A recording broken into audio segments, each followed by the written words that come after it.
తిరుపతి జిల్లా రైల్వే కోడూరు మండల పరిధిలోని స్థానిక రాఘవ రాజాపురం పంచాయతీలో ఉన్న రైల్వే కోడూరు టీడీపీ నియోజకవర్గ పార్టీ కార్యాలయంలో రైల్వే కోడూరు నియోజకవర్గ టీడీపీ ఇన్ఛార్జ్ మరియు కూడా చైర్మన్ ముక్క రూపానందరెడ్డి ప్రజా సమస్యల పరిష్కారమే లక్ష్యంగా ప్రజా దర్బార్ కార్యక్రమం శుక్రవారం నిర్వహించడం జరిగింది. కార్యక్రమం ఉదయం 10 గంటల నుండి మధ్యాహ్నం 1 గంట వరకు నిర్వహించడం జరిగింది. కార్యక్రమంలో భాగంగా 5 మండలాల్లోని తమ సమస్యలను విన్నవించుకోవడం కోసం పార్టీ కార్యాలయం చేరుకొని గౌరవనీయులు ముక్క రూపానందరెడ్డికి వినతి పత్ర రూపంలో అందజేయడం జరిగింది.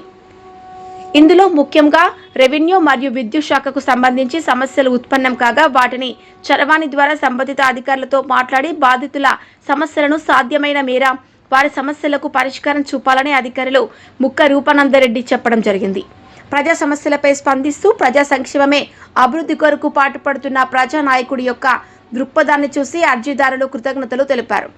ఈ సందర్భంగా ముక్క రూపానందరెడ్డి మాట్లాడుతూ గత ఎన్నో నెలలుగా ప్రతి వారం ప్రజా సమస్యల పరిష్కారమే ధ్యేయంగా ప్రజా దర్బార్ కార్యక్రమం నిర్వహించడం జరుగుతోందని, అందులో భాగంగా ఈ శుక్రవారం కూడా నిర్వహించడం జరిగిందని, ఇక్కడ ప్రజలు తమ సమస్యలను విన్నవించుకోవడం కోసం రావడం జరుగుతోందని, వారి యొక్క సమస్యలను పరిష్కరించే దిశగా సంబంధిత అధికార యంత్రాంగంతో మాట్లాడి త్వరితగతిన పరిష్కారం చేయాలని తెలపడం జరుగుతోందని తెలియజేస్తూ ముఖ్యంగా రెవెన్యూ, విద్యుత్ శాఖ, పోలీస్ శాఖ మరియు జలవనరుల శాఖకు సంబంధించి ఫిర్యాదులు రావడం వాటన్నిటిని కూడా కులంకషంగా చర్చించి న్యాయపరమైనటువంటి చర్యలు చేపట్టాలని, రైల్వే కోడూరు నియోజకవర్గంలో ప్రజలకు ఎటువంటి ఇబ్బందులు తలెత్తకుండా ఎటువంటి సమస్య ఉన్నా కూడా ఏ శాఖలో సమస్య ఉత్పన్నమవుతుందో ఆ సమస్యకు సంబంధించి అధికారి ఖచ్చితంగా ప్రజలకు అండగా నిలబడి సమస్యను పరిష్కరించాలని సందర్భంగా ఆయన తెలియజేశారు. కార్యక్రమంలో ఎన్డీఏ కుటుంబ నాయకులు, కార్యకర్తలు పాల్గొన్నారు.